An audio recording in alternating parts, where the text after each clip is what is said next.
کہ مجھے کہہ دیتی میں اسکول سے واپسی میں آتے ہوئے لے آتی۔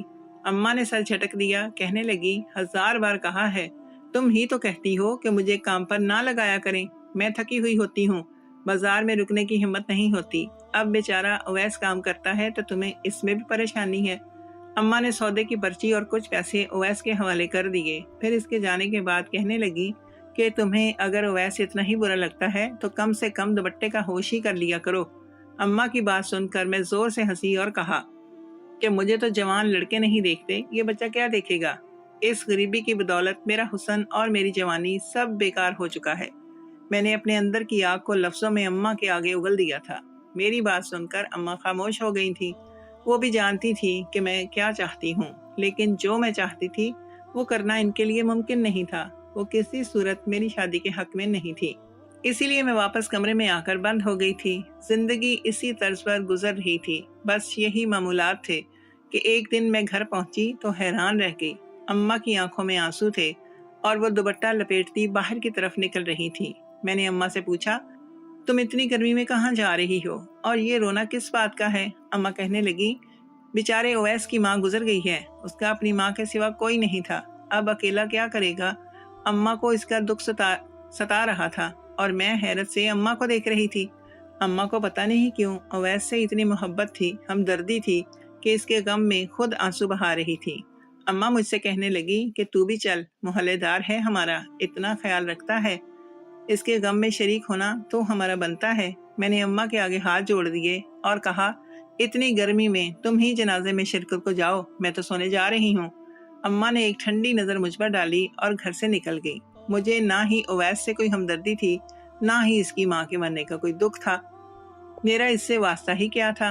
اس وقت میں بہت زیادہ تھکی ہوئی تھی اور صرف سونا چاہتی تھی، اسی لیے سیدھے کمرے میں جا کر سونے کے لیے لیٹ گئی۔ شام کو جب میری آنکھ کھلی تو عجیب سی آوازیں آ رہی تھیں۔ میں کمرے سے نکلی تو اماں کے ساتھ محلے کی 2-4 عورتیں بیٹھی ہوئی تھیں۔ مجھے دیکھ کر سب کے ہی چہرے پر مسکراہٹ آ گئی اور مجھے مبارکباد دینے لگی۔ میں نے حیرت سے ان عورتوں کی طرف دیکھا کہ کس بات کی مبارکباد، تو عورتیں کہنے لگی، مبارک ہو، تمہاری ماں نے تمہارا رشتہ پکا کر دیا ہے، ہفتے بعد تمہارا نکاح ہے، تم بھی دلہن بننے والی ہو۔ یہ سنتے ہی میرے قدموں تلے سے زمین نکل گئی۔ میں نے حیرت سے اماں کی طرف دیکھا کہ یہ کس بارے میں بات ہو رہی ہے۔ وہ تو اویس کی ماں کے جنازے میں گئی تھی، پھر یہ میری شادی کا قصہ کہاں سے نکل آیا تھا؟ میں نے سوالیہ نگاہوں سے اماں کو دیکھا تو اماں نظریں چرا گئیں اور کہنے لگی، تم چائے بناؤ سکون سے، بات کرتے ہیں ٹھہر کے۔ لیکن ان عورتوں نے منع کر دیا کہ وہ چائے نہیں پئیں گی اور پھر وہ چلی گئیں۔ ایسا لگ رہا تھا جیسے میت کے بعد سب سیدھی یہیں پر آ کر بیٹھی ہوں۔ ان کے جاتے ہی میں اماں کے سامنے کھڑی ہو گئی اور کہا، یہ کیا قصہ ہے؟ اماں کہنے لگی، بیٹی میں نے تمہارا اویس کے ساتھ رشتہ پکا کر دیا ہے۔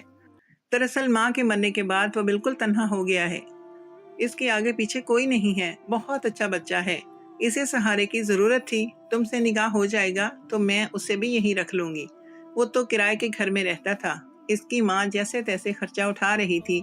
اس وقت اویس کو ہماری ضرورت ہے، وہ صرف 15 سال کا ہے، اس عمر میں اکیلا کیسے گزارا کرے گا؟ اماں کی بات سن کر میرے سر پر آسمان گر پڑا تھا۔ میں غصے سے چیخ اٹھی اور اماں سے کہا کہ میں پچھلے اتنے عرصے سے اپنی شادی کا انتظار کر رہی تھی، آپ کو تو میرے لیے کوئی رشتہ مناسب ہی نہیں لگتا تھا، پھر ایک 15 سال کے آوارہ لڑکے سے آپ نے میرا رشتہ کیسے پکا کر دیا؟ آخر اویس کیسے آپ کے لیے اتنا اہم ہو گیا کہ مجھ سے پوچھے بغیر آپ نے میری زندگی کا اتنا بڑا اہم فیصلہ کر لیا؟ آپ جانتی نہیں ہیں کہ میں 24 سال کی ہوں اور وہ صرف 15 سال کا۔ وہ ایک آوارہ لڑکا ہے جس کا کوئی مستقبل نہیں ہے۔ کیا میں ساری زندگی آپ کے ساتھ ساتھ اسے بھی کما کر کھلاؤں گی؟ میں نے ہر کسی کا ٹھیکہ اٹھا رکھا ہے، جو میرے منہ میں آیا میں کہتی چلی گئی، جبکہ اماں کی آنکھوں سے آنسو بہنے لگے تھے۔ اماں کہنے لگی، اگر تم نے ہمارا خرچہ نہیں اٹھایا جاتا تو فکر نہ کرو، میں گھروں میں جھاڑو پوچھا کر لیا کروں گی اور خود گھر کو چلا لوں گی، لیکن اویس کو میں اکیلا نہیں چھوڑ سکتی، اس کے بہت سے احسانات ہیں مجھ پر، اور تم سے نکاح کیے بغیر میں اسے اس گھر میں بھی نہیں رکھ سکتی کہ جوان بیٹی کے ساتھ غیر لڑکے کو رکھوں گی تو زمانہ مجھے جینے نہیں دے گا۔ اویس میرے لیے بیٹوں سے بھی بڑھ کر ہے، میرا کوئی بیٹا ہوتا تو شاید وہ بھی میرا اتنا خیال نہ کرتا جتنا اس نے کیا ہے۔ جب بھی تم گھر پر نہیں ہوتی وہی میرا خیال رکھتا ہے، ہسپتال لے کر جانا ہو یا دوا لا کر دینی ہو، سودا سبزی سب کچھ اس نے کیا ہے، ہمیشہ مجھے اپنی ماں کی جگہ رکھا ہے۔ تو پھر اب اس کی ماں کے گزر جانے پر کیسے میں اسے تنہا چھوڑ دوں؟ اگر تم مجھ سے شادی نہیں کرو گی تو میں یہ گھر چھوڑ کر اس کے پاس چلی جاؤں گی، یہی میرا آخری فیصلہ ہے۔ اماں نے بڑے عجیب و غریب اسٹائل میں مجھے دھمکایا تھا اور میں حیرت سے بس اپنی ماں کو دیکھ کر رہ گئی تھی کہ ان کے دماغ پر یہ کون سا بھوت سوار ہو گیا ہے۔ اماں جذبات سے چور آنسو بہا رہی تھیں، اسی لیے میں خاموش ہو گئی کہ ایک دن موقع دیکھ کر اماں کو میں سمجھا لوں گی۔ میں جوان تھی، میرے کچھ جذبات تھے، شادی کو لے کر کچھ ارمان تھے جنہیں پورا کرنا شاید اویس کے بس میں نہیں تھا۔ پھر اماں مجھ پر یہ ظلم کیسے کر سکتی تھی؟ 2 دن تک میں نے اماں سے اس بارے میں کوئی بات نہ کی اور اماں بہت خوش نظر آ رہی تھی، جیسے وہ اسے میری رضامندی سمجھ رہی ہوں۔ لیکن 2 دن گزرنے کے بعد میں نے پیار محبت سے اماں کو سمجھانے کی کوشش کی کہ یہ ایک بے جوڑ رشتہ ہے جسے میں نبھا نہیں سکتی، لیکن اماں نے صاف صاف کہہ دیا کہ وہ رشتہ پکا کر چکی ہیں، پورے محلے کو خبر ہو گئی ہے کیونکہ انہوں نے میت پر ہی اس بات کا اعلان کیا تھا۔ اب کچھ نہیں ہو سکتا۔ اماں کی بات سن کر میں نے سر پکڑ لیا تھا اور پھر فیصلہ کیا تھا کہ میں اویس سے بات کروں گی، اسے اتنی کھری کھوٹی سناؤں گی کہ خود انکار کر کے چلا جائے گا۔ شام کو میں سودا لینے کے لیے گھر سے نکلی تو گلی میں کئی عورتوں نے روک کر مجھے نہ صرف رشتے کی مبارکباد دی بلکہ وہ میری ذات پر اس طرح سے ہنسی اور ایسی طنزیہ باتیں کی کہ غصے سے میں بے حال ہو گئی۔ ان کے ہنسنے کی وجہ مجھے اچھی طرح سے معلوم تھی۔ اویس جیسے لڑکے کے ساتھ رشتہ ہونا کوئی کامیابی کی یا خوشی کی بات تو تھی نہیں۔ وہ نہ ہی مجھے اچھی زندگی دے سکتا تھا اور نہ ہی ہمارا ساتھ زیادہ عرصے تک ٹک سکتا تھا، لیکن بس یہ ایک بات میری ماں کو سمجھ نہیں آ رہی تھی۔ انہیں اویس میں نہ جانے کون سی خوبیاں نظر آ رہی تھی جو باقی کسی کو دکھائی نہیں دے رہی تھی۔ اور پھر اگلے دن اسکول سے واپسی پر میں سیدھے اویس کے پاس پہنچ گئی۔ اس کے گھر میں داخل ہوئی تو وہ اکیلا خاموشی سے بیٹھا آنسو بہا رہا تھا، اپنے آپ میں سمٹا ہوا تھا، بہت ڈرا ہوا بھی لگ رہا تھا۔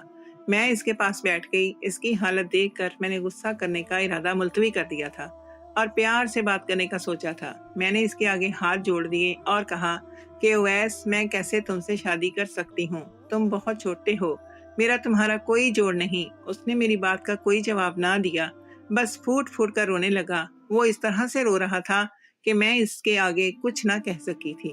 بس میں نے اس کے کاندھے پر ہاتھ رکھا، اسے دلاسا دیا، ایک نظر اس خالی گھر پر ڈالی جہاں اویس کے سوا کوئی نہیں تھا اور واپس لوٹ آئی۔ میرے دل کی دنیا بدل گئی تھی۔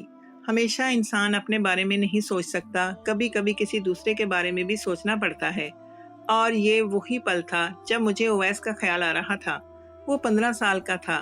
اگر میں اور اماں اس کا ساتھ نہ دیتے، اسے اکیلا چھوڑ دیتے، تو وہ کسی غلط کام میں یا غلط چکروں میں بھی پڑ سکتا تھا۔ اس کی ساری زندگی تباہ ہو سکتی تھی، اور ابھی جس حال میں اسے چھوڑ کر آئی تھی، اگر وہ ایسے ہی رہتا تو شاید ذہنی مریض بن جاتا۔ میں نے اماں کو نکاح کے لیے ہاں کہہ دی تھی اور یہ سن کر اماں بہت خوش ہوئی تھی۔ چند محلے والوں کی موجودگی میں میرا اور اویس کا نکاح ہو گیا تھا۔ اماں کے کہنے پر اس نے خاموشی سے نکاح کر لیا تھا اور پھر وہ ہمارے گھر آ گیا تھا۔ میری رخصتی نہیں ہوئی تھی، بلکہ اماں اویس کو ہمارے گھر میں لے آئی تھی کیونکہ یہ ہمارا اپنا ذاتی گھر تھا، جبکہ اویس اور اس کی ماں کرائے کے گھر میں رہتے تھے۔ اماں نے مجھے کہا کہ یہ اب سے تمہارا شوہر ہے، اس کی عزت کرنا، اس کا خیال رکھنا تمہارا فرض ہے۔ اماں کی بات پر میں خاموش رہی تھی۔ وہ اویس کو میرے کمرے میں چھوڑ کر خود اپنے کمرے میں چلی گئی تھی اور ایک خاموشی ہمارے درمیان حائل ہو گئی تھی۔ وہ بالکل خاموش تھا، ڈرا سہما کھڑا تھا۔ میں نے ہی اسے بستر پر بیٹھنے کا اشارہ کیا تو وہ بیٹھ گیا، پھر مجھ سے معافی مانگنے لگا۔ شاید اسے اندازہ تھا کہ میں اس شادی پر خوش نہیں ہوں۔ میں نے اسے ٹوکا اور کہا، اب ہمارا نکاح ہو چکا ہے، اس رشتے کی عزت کرنا ہم دونوں کا فرض ہے۔ ماضی کی ہر بات کو بھلا دو۔ میری بات سن کر وہ خوش ہو گیا تھا۔ میں عام دلہنوں کی طرح تیار تو نہیں ہوئی تھی، لیکن پھر بھی میں نے اچھا لباس پہنا تھا، زیور بھی پہنا تھا اور تھوڑا بہت میک اپ بھی کیا تھا۔ مجھے لگا تھا کہ ایک نارمل شادی کی طرح اویس میری تعریف کرے گا یا پھر میری قربت کا خواہشمند ہوگا، لیکن اس وقت میری حیرت کی انتہا نہ رہی جب وہ اپنا تکیہ اٹھا کر صوفے پر چلا گیا اور پھر ساری رات وہیں لیٹا رہا۔ میں اپنے بستر پر خاموشی سے لیٹ گئی۔ مجھ میں اتنی ہمت نہیں تھی کہ میں اس کو کہتی کہ وہ میرے ساتھ میرے بستر پر سو سکتا ہے۔ مجھے کچھ شرم کا احساس ہو رہا تھا اور کچھ میں بھی اسے وقت دینا چاہتی تھی۔ تاکہ وہ اپنی ماں کے موت کے صدمے سے باہر نکل سکے، لیکن وہ ساری رات میں نے بہت مشکل سے گزاری تھی، کیونکہ نکاح کے ساتھ ہی میں اویس کو قبول کر چکی تھی اور اب اس کی قربت کی متمنی تھی۔ میری خواہشات بڑھتی جا رہی تھیں اور اویس مجھ سے منہ پھیر کر لیٹا ہوا تھا۔ اگلی صبح جب وہ اٹھا تو میرے پاس آ گیا اور کہنے لگا، میں پڑھنا چاہتا ہوں، لیکن اب تک کے حالات کی وجہ سے میں پڑھ نہیں سکا۔ میری ماں بہت مشکل سے گھر کا گزارا چلاتی تھی۔ میں کوئی کام کرنے کی بات کرتا تو اماں منع کر دیتی تھی۔ میں ان کا اکلوتا بیٹا تھا، وہ مجھے سڑکوں پر دھکے کھاتا نہیں دیکھنا چاہتی تھی، اسی لیے میں کبھی کوئی نوکری بھی نہ کر سکا۔ لیکن اب آپ پر بوجھ نہیں بننا چاہتا۔ میں چاہتا ہوں کہ صبح اسکول جاؤں اور شام میں کوئی نوکری کروں۔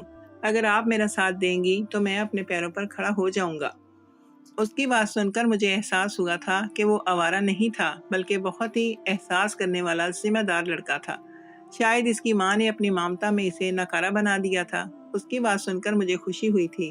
میں نے اسے کہا کہ میں تمہارا اپنے ہی اسکول میں ایڈمیشن کروا دیتی ہوں، اور اگر تم پارٹ ٹائم میں کوئی نوکری کرنا چاہتے ہو، کوئی کام کرنا چاہتے ہو، تو کسی میڈیکل اسٹور پر تمہیں بٹھا دوں گی، جس سے تم اپنا خرچہ اٹھا لو گے۔ جب کچھ عرصہ گزرے گا اور اس قابل ہو جاؤ گے تو میرا خرچہ بھی اٹھا لینا۔ میری بات سن کر وہ کھل کر مسکرایا تھا، جیسے اسے میرا ساتھ دینا اچھا لگا ہو۔ میں بھی خوش ہو گئی تھی۔ پھر میں نے میڈم سے بات کر کے 9ویں جماعت میں اس کا داخلہ کروا دیا، اور پھر گھر پر اسے رات کو خود ہی پڑھانے لگی تھی، جبکہ سارا وقت اسکول کے بعد وہ میڈیکل اسٹور پر بیٹھنے لگا تھا۔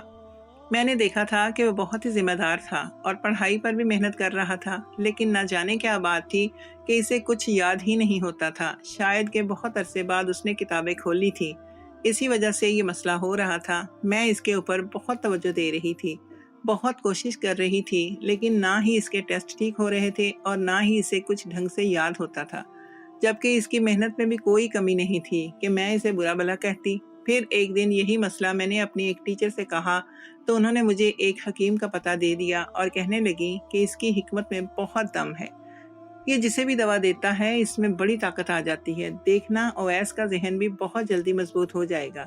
میں نے اپنے بچے کو بھی اسی حکیم سے دوا دلوائی تھی، آج وہ بھی بہت ذہین ہو چکا ہے۔ ہو سکتا ہے کہ ماں کی موت کے صدمے کی وجہ سے وہ اس طرف ذہن نہیں لگا پا رہا ہو جس طرح دوسرے بچے لگاتے ہیں۔ پھر اپنی اسی دوست کے ساتھ میں اس حکیم کے پاس چلی گئی تھی اور طاقت کی دوا بنوا کر لے آئی تھی۔ میں روزانہ رات کو دودھ کے ساتھ اویس کو وہ دوا دینی شروع کر چکی تھی، اور کچھ ہی دنوں بعد اس دوا کا یہ نتیجہ نکلا کہ اویس کو تھوڑا بہت یاد ہونے لگا تھا، اور پھر دھیرے دھیرے اس میں واقعی بہت تبدیلی آئی تھی۔ اس کے دماغ بہت زیادہ مضبوط ہو گیا تھا۔ پھر تو میرے لیے سونا بھی مشکل ہو گیا تھا۔ وہ رات کو تھوڑی تھوڑی دیر بعد اتنی زور زور سے سبق یاد کرنے لگتا کہ میری نیند سے آنکھ کھل جاتی اور میں پریشان ہو کر اٹھ بیٹھ جاتی۔ پھر وہ مسکراتا اور کمرے سے باہر نکل جاتا۔ پھر ایک روز میں نے خود اسے منع کیا اور کہا کہ تمہیں کمرے سے باہر جانے کی ضرورت نہیں ہے، تمہاری وجہ سے میری نیند خراب ہوتی ہے، لیکن مجھے اس بات سے کوئی پریشانی نہیں ہے، بلکہ خوشی ہے کہ تم اتنی محنت کر رہے ہو۔ اویس بالکل بھی ویسا نہیں تھا جیسا اب تک میں اسے سمجھتی آ رہی تھی، اور اس بات کے لیے میں شرمندگی بھی محسوس کر سکتی تھی کہ بنا جانے میں نے اسے آوارہ اور نکمے کا خطاب دے دیا تھا۔ 2 سال بہت تیزی سے گزرے تھے، میرے اور اس کے درمیان ازدواجی تعلق بھی قائم ہو چکا تھا، اور مجھے احساس ہوا تھا کہ وہ ہر طرح سے ایک مکمل انسان تھا، بس اسے محبت اور توجہ کی ضرورت تھی، جو میری ماں کی طرف سے اسے مل گئی تھی، اور اس نے ثابت بھی کر دیا تھا کہ وہ کسی سے بھی کم نہیں ہے، کیونکہ جب 10ویں جماعت کے امتحان کا رزلٹ آیا تو اس نے پورے ڈسٹرکٹ میں ٹاپ کیا تھا۔ اس دن اویس سے بھی کہیں زیادہ خوشی مجھے ہو رہی تھی، میں اس پر بہت فخر محسوس کر رہی تھی۔ وہ لوگ جو ہمارے رشتے پر ہنستے تھے، ہمارا مذاق بناتے تھے، حیران رہ گئے۔ اویس نے اپنی محنت سے ثابت کر دیا تھا کہ انسان چاہے تو کچھ بھی ناممکن نہیں ہوتا۔ پھر اسے باقاعدہ ایک تقریب میں انعامات سے نوازا گیا تھا، میڈل پہنایا گیا تھا، اور اس دن اس نے گھر آتے ہی وہ میڈل میرے گلے میں ڈال دیا تھا، اور اس میڈل کو پہننے کے بعد میں خود کو فاتح محسوس کر رہی تھی۔ میاں بیوی ایک دوسرے کا لباس ہوتے ہیں، اور یہ رشتہ کبھی بھی بے جوڑ نہیں ہوتا، کیونکہ جوڑیاں آسمانوں پر بنتی ہیں۔